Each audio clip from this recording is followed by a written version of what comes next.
I really like writing delicious characters for women.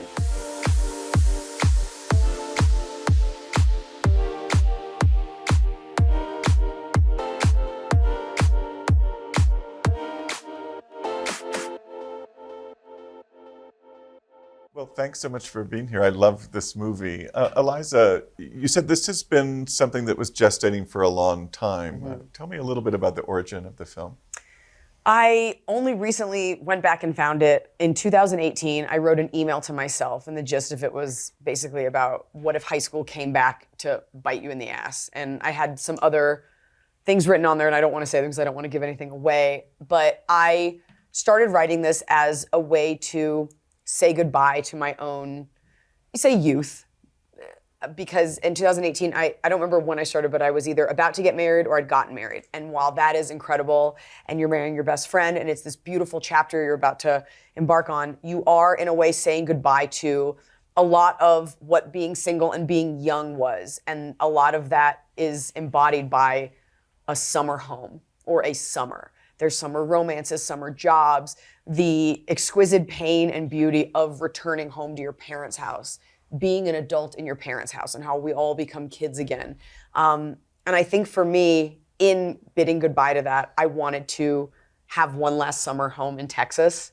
And so I wanted to see, I'm getting goosebumps. I wanted to see all of that for its pain and its beauty and how ephemeral it can be, and the nostalgia on screen. And so I started writing this as escapism, as a way to say goodbye, and as, quite frankly, a way to feel empowered the days that I didn't get the audition, the days that I didn't feel good about my career. Having a document to return to where I got to feel alive and sexy and fun and suburban and Texas and young was beautiful. And so that's why I wanted to write Chasing Summer.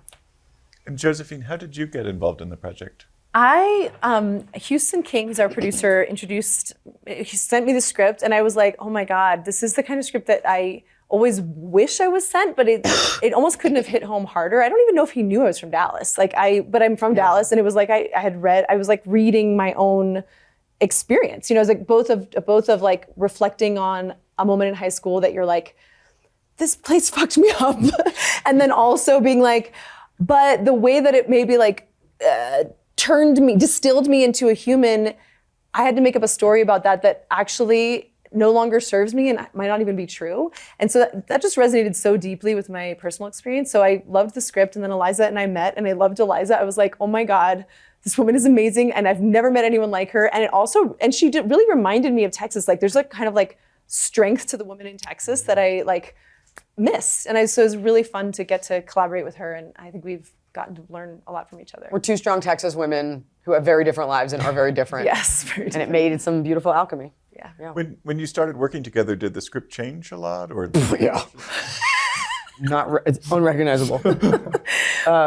We did. Well, it was interesting because Iliza had written a script that was like very much, she kept going, it's a hang movie. It's a hang. And then you want to be in it. And I was like, what kind of hang? And then she sent me, she was like, go watch Home for the Holidays, the Jodie Foster movie. And I was like, oh, this, she's like paying homage to like that kind of like family thing that we all go through of like going home and sort of feeling triggered by our pasts. But in that movie, there was the brother character played by Robert Downey Jr., who is like hilarious and is really kind of, their relationship is the backbone of the film. And in the script, as I read it, there was this sister like mentioned, and we were trying to just add more conflict. And I was like, what's up with the sister that's like mentioned as like having this like addiction problem, and like they've had a lot of beef in the past, but she wasn't in the movie at all. And we were like, I was like, what? We need a Robert Downey Jr.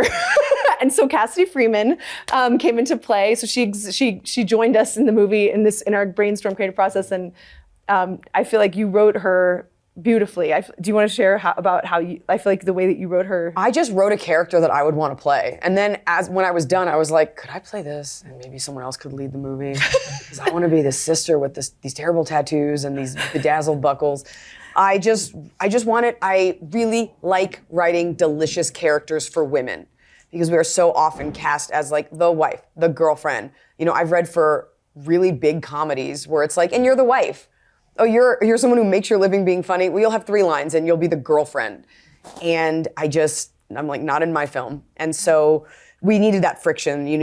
We fleshed out that character a lot with her summer job. She gets at a roller rink, and it's a summer job she had in high school. So in a way, she's repeating that last summer.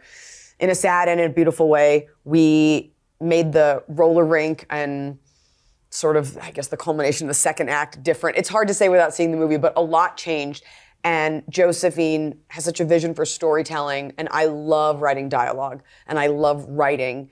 And so to get the notes from someone who lives and breathes story structure, I was like, oh, great. Like, I'll take it. Like, I don't have to think about that. So it changed a lot. And then in the edit, it actually became, it was a full 180. So if you read what I wrote in 2018 and what you see here at Sundance, my head's exploding, it's a very different movie. It was really exciting in the edit too, like how we, it's so funny, like every movie you get to the edit and you have to sort of like all of a sudden reimagine the movie. And I suddenly started to be like, and at first I was like, okay, like there's certain things that are going great. And then like in any edit, you're always like, there's certain things that I need to be clearer or more ambiguous. And I remember this one day where I was like, oh, this movie is not about the plot. Every scene is about whether Jamie is moving closer to pleasure or further away from pleasure. And it was like, and once I figured that out, I was like, I understand the movie now. And I think it became The Hang in a way, because it really became about Jamie floating and finding where she belonged and like what brings her joy. And that powered the whole movie. And as opposed to like latching onto this story narrative thing or this other story narrative thing, you were able to be like, is she in pleasure or is she in pain? And that really made a big difference. And it really actually totally reached and ended up transforming the ending of the film too. Yeah. Tom and Garrett, what attracted you to this project too? I had no concept for who Iliza was prior to the email where I was offered an audition. And so I recognized Josephine's name, and once I read the script, I fell in love with her words, and once I met Iliza, I fell in love with her. And I'm so happy hear that. And I think, so I recognize Josephine's work as an auteur filmmaker from Madeline's Madeline and her impressive catalog, and the way she speaks about film and the way she speaks about character. I think we did like an initial Zoom or something, and on that Zoom, it was just like, I don't know, it just felt like some synergy and this alchemy that you keep mentioning. It just felt like it was correct in that moment. And it was just kind of the normal casting process, and it was like 2 reads, and it felt right, and yeah. He nailed it. I'll just say, his audition was like quaking. Like he was jet lagged, and he's like, I'll just read this, and he read it, and we closed the computers. We were like, that's the guy. And then we read 2 other guys who were great, and it was so hard. And so we called Garrett back, even though we were like, in a way, you're almost hoping someone gets back on and has a bad audition to make it easier for you, and nobody made it easier, but like, it was always you. Thank you. I feel very flattered to be sitting here right now across from you at Sundance. Right, you, Tom. For me, I was sent the script and I was reading it and I was laughing out loud. I was reading it, and my wife was very curious about what was making me laugh in the other room. And she came in and she goes, "What are you doing?" So I'm reading the script, and she goes, "What's it about?" And I kind of told her. I was only about halfway through, and I mentioned Iliza's name, and she was like, "Well, you're doing it." And I was like, "Well, I haven't finished." She goes, "No, you're doing it," because she's a huge fan. And we talked, and it was one of those things where it just felt pretty easy right away. Like, I felt like this is something I could do, and I kind of got the sense that they felt like I could do it. And even the end of the call wasn't all that glamorous. It was just like, all right, cool. He was so that aloof, was it. and I was like, I think people don't realize, like, sometimes you take the call, like, I knew I wanted Tom. I had seen him before, and I was like, this is the guy. He's got the look. And you take a Zoom to make sure they're not weird. Like, you take a Zoom to make sure he doesn't have like a bizarre accent you didn't know he secretly had, and he couldn't be from Texas. And he was lovely, and we just closed it, and I was like, that's the guy. Like, can we please make it happen? And we did. When we were talking before, Josephine and Iliza, you were talking about how the sex scenes in this film, you actually wanted them to be long. The intimacy? The intimacy scenes. Which one are you talking about? Out of the... You actually wanted them to be longer, in a way. Could you explain sort of what you were thinking? I'll set it up by saying this. What I wrote in my script was like, they kiss, it's so sweet, they fall out of frame. And then we'd show up to set, and Josephine's like, okay. He's going down on you from behind. But the camera, we're at a Dutch, it's a split diopter, and you come in, and you're both naked, and your fingers, and you're just like, is this before lunch or after? Take it away. But you were talking about changes in the script. I think the changes really were more sex scenes. A lot more sex. But talk about the female gaze. It was really, honestly, it was really special to both have actors that were really game and open and really got along. Like they trusted each other a lot, which I don't think you could get sex scenes like that if it felt different. But also we worked with a terrific intimacy coordinator. And so we got to like, you know, and my whole career, I've made pretty sexy movies, but I haven't really, the intimacy coordinator position is a relatively new thing. And so I was always trying to do that work personally of being like, sit down, how do we in a professional environment help you guys feel comfortable, build a relationship, build a history, get you comfortable with each other's bodies. So it doesn't feel like you get on hard. The very first time you're ever touching each other is, you know, when the camera rolls and you have to be in a scene.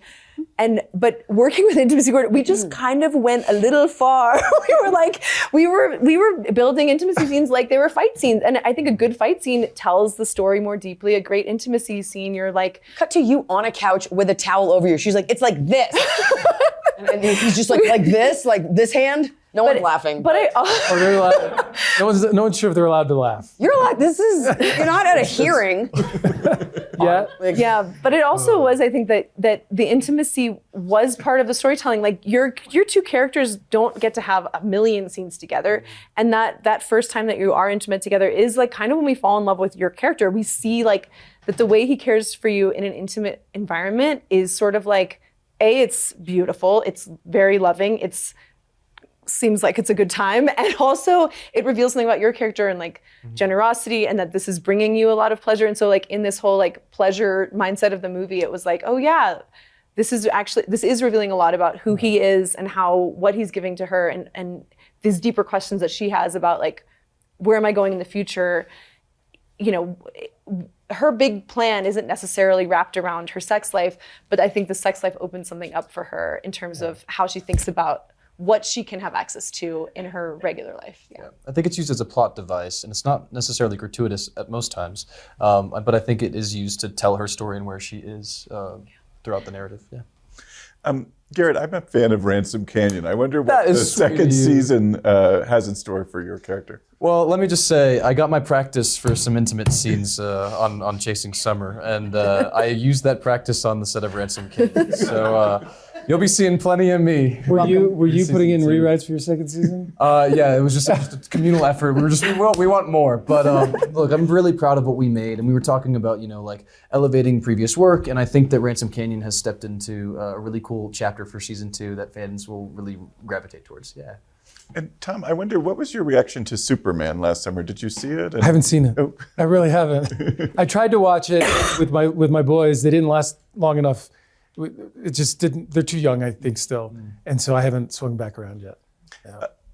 This is brought to us by Audible, as you might have noticed from the signage. And I wonder, what is the last audiobook or series you listened to?